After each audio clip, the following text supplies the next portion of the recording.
Olá, graça e paz, amados. Pastor Claudinei passando aqui para desejar um ótimo dia, uma ótima semana, que o Senhor possa me abençoar nessa hora. Nós estamos aqui dando continuidade ao nosso estudo no livro de Mateus e hoje vamos no capítulo 17. Amém? 6 dias depois, tomou Jesus consigo a Pedro e os irmãos Tiago e João e os levou em particular a um monte, alto monte.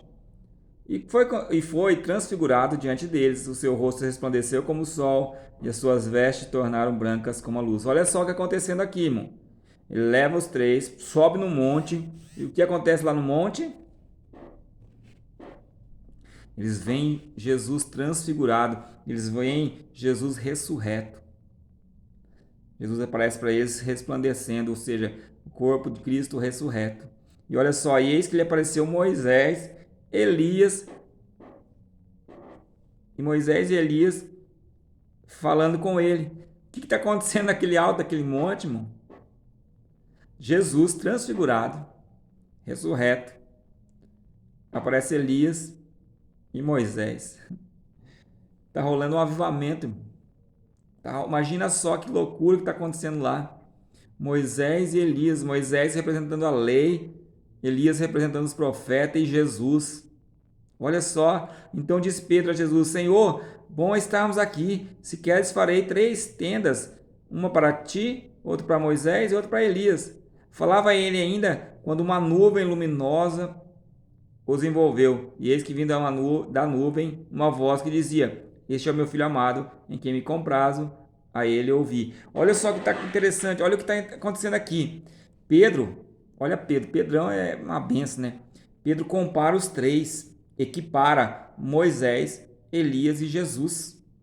E olha que no momento que que Pedro faz isso, comparando os três, chegou a nuvem, o céu ficou escuro e das nuvens veio uma voz: Ei, Pedrão, não, não, não, não. Esse aí é o meu filho amado, em quem eu tenho prazer. Ouve tudo que ele falar. Ou seja, o próprio Deus vem de novo e fala: ouve tudo que ele vai ensinar. Esse é o meu filho amado. Deus diz: ó, não tem comparação não, Pedro. Não tem comparação nenhuma. Esse aí é Jesus. Ouve ele. Esse é o meu filho amado. Viu? Olha que forte, mano. E ouvindo os discípulos caírem de bruços, temendo de grande medo. Aproximou-se deles, tocou-lhe Jesus, disse: Erga-vos e não temais. Então eles, levantando os olhos, ninguém se viram, senão Jesus. Desapareceu Elias e Moisés. E descendo eles do monte, ordenou-lhe Jesus: A ninguém conteis a visão, até que o Filho do Homem seja ressuscitado dentre os mortos. Mas os discípulos interrogaram: Por que dizes, pois, os escribas ser necessário que Elias venha primeiro? Olha só que interessante. Então Jesus respondeu: De fato, Elias virá. Opa, virá? Mas ele já não veio? E restaurará todas as coisas. E eu, porém, vos declaro que Elias já veio. Opa, já veio? E não reconheceram. Antes fizeram, contudo, quanto eles quiseram. Assim também o Filho do Homem há de padecer nas mãos deles. Então os discípulos entenderam que ele falava a respeito de João Batista. O que está acontecendo aqui, irmão? Primeira coisa, no 9, Jesus fala para ele: Vamos descer? Ah, tá tão gostoso aqui, Jesus. Tão avivamento, tão poder, uma presença tão forte. Vamos ficar aqui em cima do monte. Jesus está falando: Não, vamos descer. Ô, irmão, não queira viver em cima do monte, em cima da montanha, no alto. Por quê? É muito bom orar, né? Muito bom você estudar, você está aqui estudando comigo, se dedicando, buscando conhecimento. É muito bom você entrar no teu quarto secreto e passar horas e horas orando. É muito bom, é válido. Só que não viva ali, porque você tem que descer do monte. Você tem que ir para o seu trabalho, você tem que ir para a sua escola, você tem que ir para a rua, para o mercado, para demonstrar, para mostrar, através da sua vida, Cristo. Para manifestar o poder de Deus. Então desça do monte, mano. É lá no teu trabalho, é lá na escola, que Cristo vai ser revelado através da sua vida. É onde vai manifestar a glória dele. Então aqui Jesus no versículo 11 fala: de fato Elias virá. Fala de um futuro. E no 12 e 13 vai falar que veio. né? Ele já veio. De fato, Elias já veio. O que Jesus está falando aqui? Ó? De um futuro. Esse futuro, irmão, que ele virá, eu creio que é essa geração nossa que está se levantando. Uma geração, a última geração, que vai ser igual a de João Batista, que veio preparar o caminho. Nós somos geração, irmão, nós temos que ser a geração que está preparando o caminho para o Senhor. Nós temos que ser a geração, irmão, para preparar a segunda vinda do Cristo. Assim como João Batista preparou a vinda do Filho de Deus, como João Batista veio e preparou o caminho para Jesus, eu e você precisamos preparar, irmão, o caminho de Jesus para a segunda vinda. Quando chegaram para junto da multidão, aproximou-se um deles, um homem, e se ajoelhou e disse: Senhor, compadece-te do meu filho, porque é lunático e sofre muito, pois muitas vezes cai no fogo e muitas vezes na água. Apresentei-o aos teus discípulos, mas eles não puderam curar. Mas Jesus clamou: Ó geração incrédula, perversa, até quando estarei convosco? Até quando vos sofrereis? Trazei-me aqui o menino. E Jesus respondeu, repreendeu o demônio, e ele saiu do menino. Desde aquela hora o menino ficou curado. Ou seja, aqui é uma doença, irmão. Não era uma doença física, era uma doença provocada por demônios, né? Demônios. Então Jesus fala para os discípulos não conseguiram curar. E Jesus dá duas chaves aqui: uma geração de incrédulos, uma geração perversa. E então Jesus fala para os discípulos, aproximou os discípulos. Na verdade, os discípulos se aproximando falaram: Jesus, por que nós não conseguimos expulsar? Com vergonha de ser exposto, porque não conseguiram tirar o demônio, eles chegam de canto e falam: Jesus, por que nós não conseguimos tirar? Então os discípulos aproximaram de Jesus e perguntaram em particular: por que motivo não podemos expulsá-lo? E ele respondeu: por causa da pequenez da vossa fé. Pois em verdade vos digo, se tiver fé do grão de mostarda, direi a este monte, passa daqui para colar, e ele passará, e nada vos será impossível. Mas esta casta não se sai senão por meio de oração e jejum. O que Jesus está falando aqui, meu irmão? Jesus está falando bem assim, ó, que a fé de vocês está faltando fé. Não é que vocês não é que vocês não conseguem expulsar. Não é que vocês não têm autoridade. O que dá autoridade para nós no reino das trevas, irmão, é a fé. Deus está falando, vocês não têm nem fé nem no tamanho do grão de mostarda. Oração e jejum, irmão, ela prepara a nossa fé. A oração e jejum, ela prepara a nossa fé. Desenvolve a nossa fé. Desenvolve confiança. Deixa nós mais sensíveis para ouvir a voz de Deus. Mas nós temos que exercer fé. Eu e você precisamos exercer fé. Incredulidade, irmão, é falta de fé. Por causa da vossa pequenez, fé. Mas se tivesse fé do tamanho do grão de mostarda. Imagina, irmão, o tamanho do grão de mostarda. Jesus está falando que eles não tinham nem o tamanho do grão de mostarda. A fé deles era tão pequena que nem se comparava a menores das sementes. Será que eu e você não somos assim? Fracos, sem fé? A incredulidade é maior que a nossa fé? O que tem para fazer para tirar essa casta de demônio? Não é o demônio que estava no menino. É a nossa incredulidade, que só sai com jejum e oração, irmão. Você precisa jejuar, você precisa orar para tirar essa incredulidade do seu coração.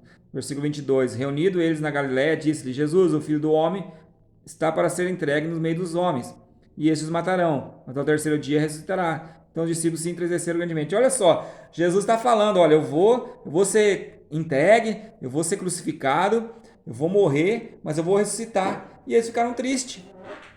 Eles ficaram tristes porque Jesus falou que ia ressuscitar. Ou seja, eles não estavam entendendo o que era a ressurreição.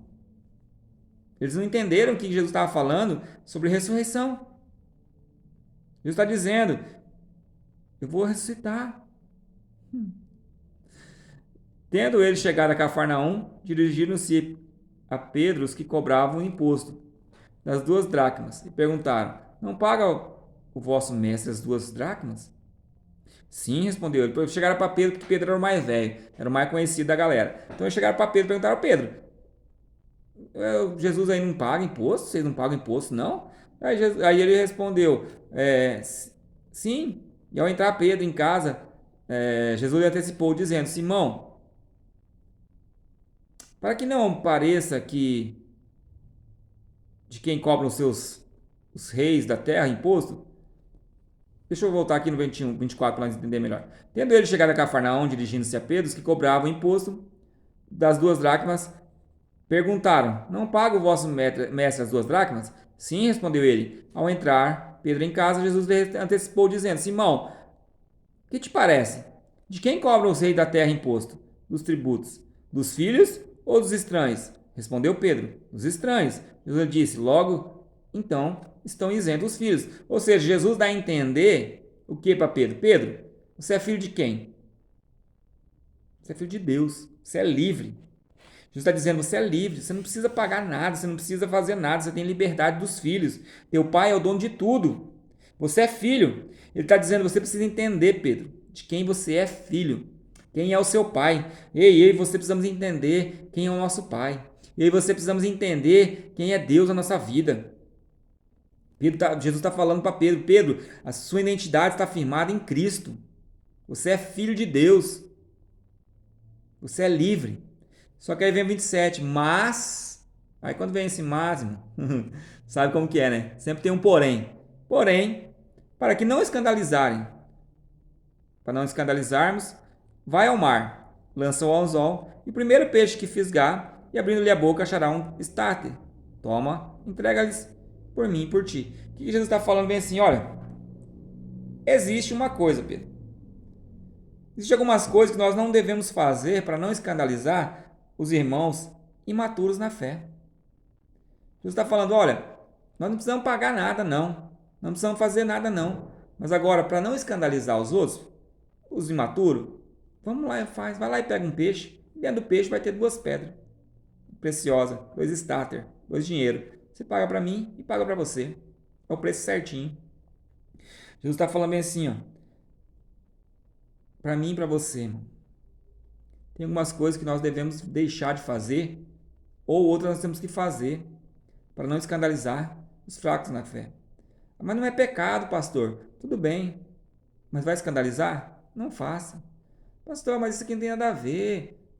Vai escandalizar? Não faça. Não faça. Não dá brecha para o inimigo. Se for para ajudar as pessoas mais novas na fé, a compreender a fé, faça o que tem que ser feito, irmão.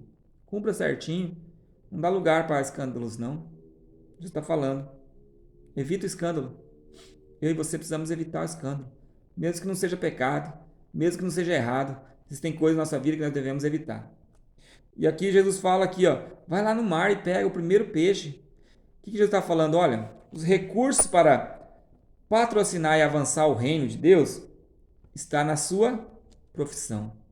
Está na sua habilidade. O que você sabe fazer, irmão? O que Deus te deu que você é bom? Qual é o teu dom, teu chamado, teu talento? Os recursos estão aí, irmão. O recurso para o avanço do reino estão no que você sabe fazer de melhor. Pedro era pescador. A habilidade de Pedro era pescar. Por isso que Jesus mandou ele pescar. Qual é a sua profissão? Qual é a sua habilidade? Qual é a sua área? Qual é o seu peixe? Jesus quer te usar onde você está, quem você é, o que você sabe fazer, para que o reino avance. Pai, eu abençoo a vida de cada um dos teus filhos que está nesse momento me assistindo, que o Senhor possa derramar sobre a vida deles, Pai, entendimento, sabedoria, para que eles possam compreender, Pai, o chamado de cada um deles, que eles possam levar o reino adiante, que eles possam avançar no chamado ministerial, no chamado do reino, para a glória e honra do teu santo nome. Eu abençoo a vida de cada um, no nome de Jesus. Deus te abençoe, meu irmão, minha irmã, você que tem me acompanhado. Dá um like aí, curte, compartilha esse vídeo aí, para que mais pessoas alcancem esse conhecimento que você está tendo. Tenho certeza que você tem abrido sua mente. Deus te abençoe. Sou o pastor Claudinei. Deus te abençoe, no nome de Jesus.